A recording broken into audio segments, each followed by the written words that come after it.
Hi all, welcome to football arena. Group സിയിലാണ് Brazil ഇപ്പോൾ ഉൾപ്പെട്ടിട്ടുള്ളത്. എതിരാളികളായിക്കൊണ്ട് മൊറോക്കോ, സ്കോട്ട്ലാൻഡ്, അതുപോലെ തന്നെ ഹെയ്തി എന്നിവരാണ് വരുന്നത്. ബ്രസീലിനെ സംബന്ധിച്ചിടത്തോളം കാര്യങ്ങൾ എളുപ്പമാവില്ല. മൊറോക്കോയും അതുപോലെ തന്നെ സ്കോട്ട്ലാൻഡും വെല്ലുവിളി ഉയർത്തുന്ന ടീമുകളാണ്. പക്ഷെ അതിനെല്ലാം മറികടന്നുകൊണ്ട് ഗ്രൂപ്പ് ജേതാക്കളായിക്കൊണ്ട് തന്നെ ബ്രസീൽ അടുത്ത ഘട്ടത്തിലേക്ക് മുന്നേറും എന്നാണ് അവരുടെ ആരാധകർ ഇപ്പോൾ പ്രതീക്ഷിക്കുന്നത്. ഏതായാലും നോക്കൌട്ട് സ്റ്റേജുകളിൽ ബ്രസീലിന്റെ എതിരാളികൾ ആരായിരിക്കും, അതിന്റെ സാധ്യതകൾ നമുക്കൊന്ന് പരിശോധിക്കേണ്ടതുണ്ട്. അതായത് റൗണ്ട് ഓഫ് 32-വിൽ നെതർലൻഡ്സ് വരാനുള്ള ഒരു സാധ്യതയുണ്ട്.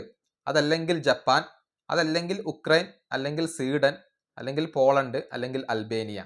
ഈ ടീമുകളിൽ ഏതെങ്കിലും ഒരു ടീം ആയിരിക്കും റൗണ്ട് ഓഫ് 32-വിൽ ബ്രസീലിന്റെ എതിരാളികളായിക്കൊണ്ട് വരിക. അവിടെ നെതർലൻഡ്സ് വെല്ലുവിളി ഉയർത്തുന്ന ഒരു ടീമാണ് എന്നുള്ളത് പ്രത്യേകം എടുത്തു പറയേണ്ടതുണ്ട്. ഇനി റൗണ്ട് ഓഫ് 16-ൽ അഥവാ പ്രീ ക്വാർട്ടർ പോരാട്ടത്തിൽ സെനഗൽ വരാനുള്ള ഒരു സാധ്യതയുണ്ട്. അതല്ലെങ്കിൽ നോർവേ, അതല്ലെങ്കിൽ ഫ്രാൻസ്. കാര്യങ്ങൾ ഒട്ടും എളുപ്പമാവില്ല. ഫ്രാൻസിനെ ലഭിച്ചേക്കാം, അതല്ലെങ്കിൽ ഏർലിംഗ് ഹാലൻഡിന്റെ നോർവേയെ ലഭിച്ചേക്കാം, അതല്ലെങ്കിൽ സാഡിയോ മാനയുടെ സെനഗലിനെ ലഭിക്കാനുള്ള ഒരു സാധ്യത പ്രീ ക്വാർട്ടറിൽ ഉണ്ട്. ഇനി ക്വാർട്ടർ ഫൈനലിന്റെ കാര്യത്തിലേക്ക് വരുമ്പോൾ ഇംഗ്ലണ്ടിനെ ലഭിക്കാനാണ് ഇപ്പോൾ ഏറ്റവും കൂടുതൽ സാധ്യതയുള്ളത്. ബ്രസീലിന് അവിടെയും എളുപ്പമാവില്ല.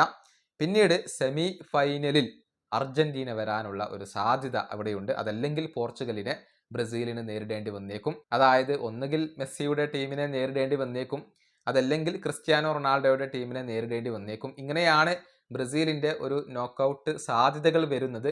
ഇത് കേവലം സാധ്യതകൾ മാത്രമാണ്, ഇത് മാറി മറിയാം. പക്ഷേ തീർച്ചയായും റൗണ്ട് ഓഫ് 32, അതുപോലെ തന്നെ pre quarter, quarter, semi final എന്നിവിടങ്ങളിലൊക്കെ മികച്ച ടീമുകൾ തന്നെയായിരിക്കും മിക്കവാറും ബ്രസീലിനെ കാത്തിരിക്കുക. ഈ വീഡിയോ അവസാനിപ്പിക്കുന്നു. അടുത്തൊരു വീഡിയോയിൽ കാണാം.